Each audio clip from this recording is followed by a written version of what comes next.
How are you? Good. You good? Can I run down to the pool and get you guys some drinks? Or? You guys are drunk. You guys are still drunk. Yeah, look at them. Lucky bastards. Sorry, but Yeah, well, for you, this is what, day 3? Yeah. I would be really drunk at this point. I mean, I feel like 11 o'clock in the morning if you're not drunk is not normal. It's an unusual day for you. Yeah, a little bit.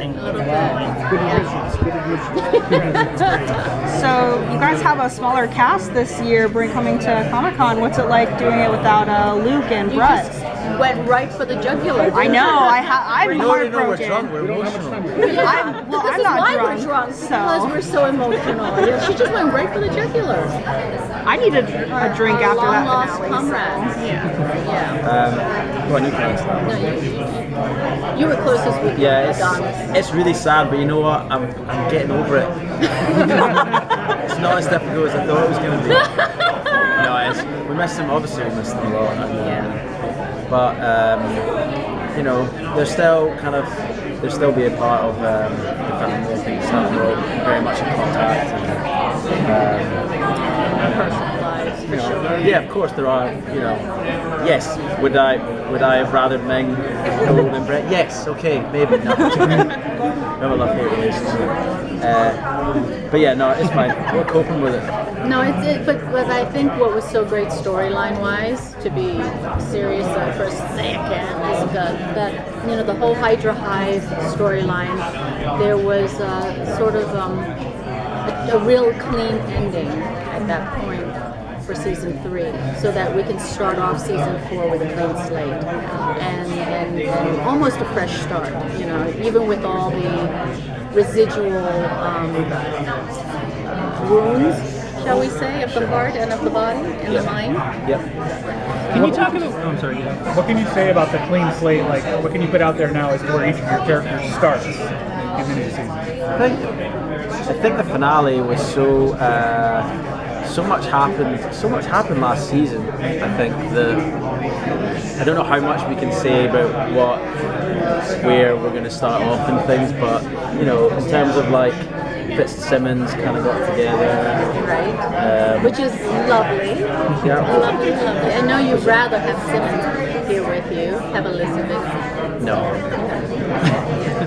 No. But I'm trying to start off maybe in the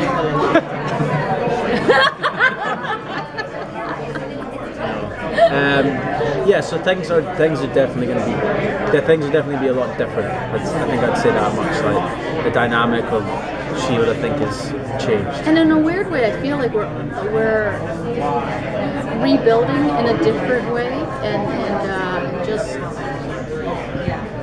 trying to learn from the mistakes that S.H.I.E.L.D. has made in the past. We know that Coulson's in a very different place, and that has to have repercussions for everybody. Well, he's definitely dropped out of being a director. So, you know, whether it's because now his new mission is really to find Daisy and bring her back into the fold, or whether he just felt that there were a lot of choices that he made that maybe he doesn't want to have to make those choices anymore. So very hard choices for him. Has May's position changed since Coulson left his position? Like, has she received any promotion, or does she have more responsibilities? Or? Tune in. Okay. Good.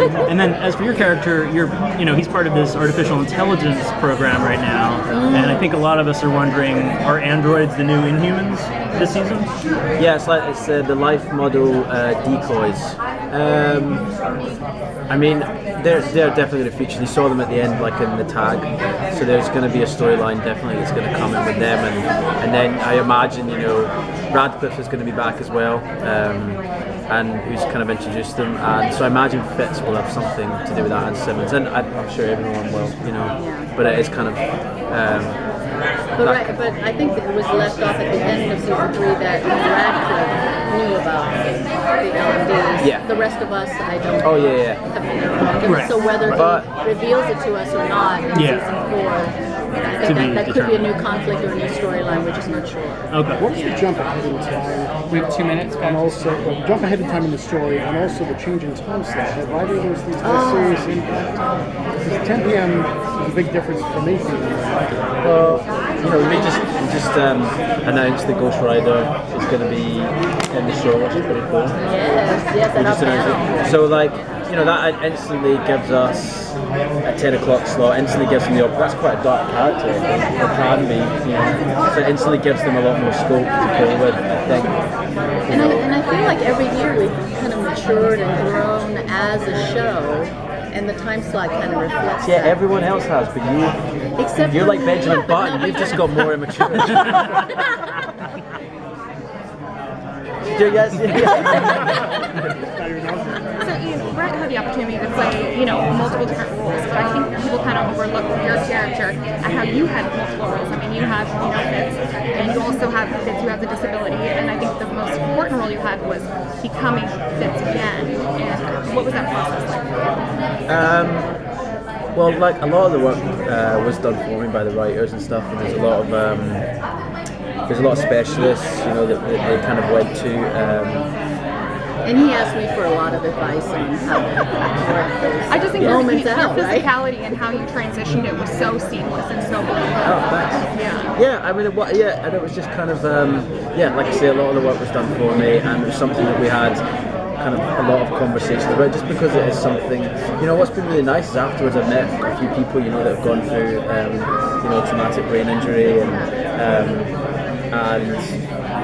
a lot of people come up and it's a really real thing. It's a really serious and horrific thing that can happen to people. But the uplifting side of it, like you said, is that you can come out of it maybe not. I think the kind of message is you can't really go back to the person you were before, but what if the person that you end up is a better version of the old person you were, which ends up being quite uplifting. So yeah, it was cool. Yeah, definitely a cool storyline to do. And I think a lot of the progression with Fitz and Simmons has been about kind of growing up and stuff as well through all 3 seasons, about maturing and get Fitz was quite childlike when the show started. Thank you. Thank you Thank you, very guys. much. Nice to meet you all. Thank you. Bye bye.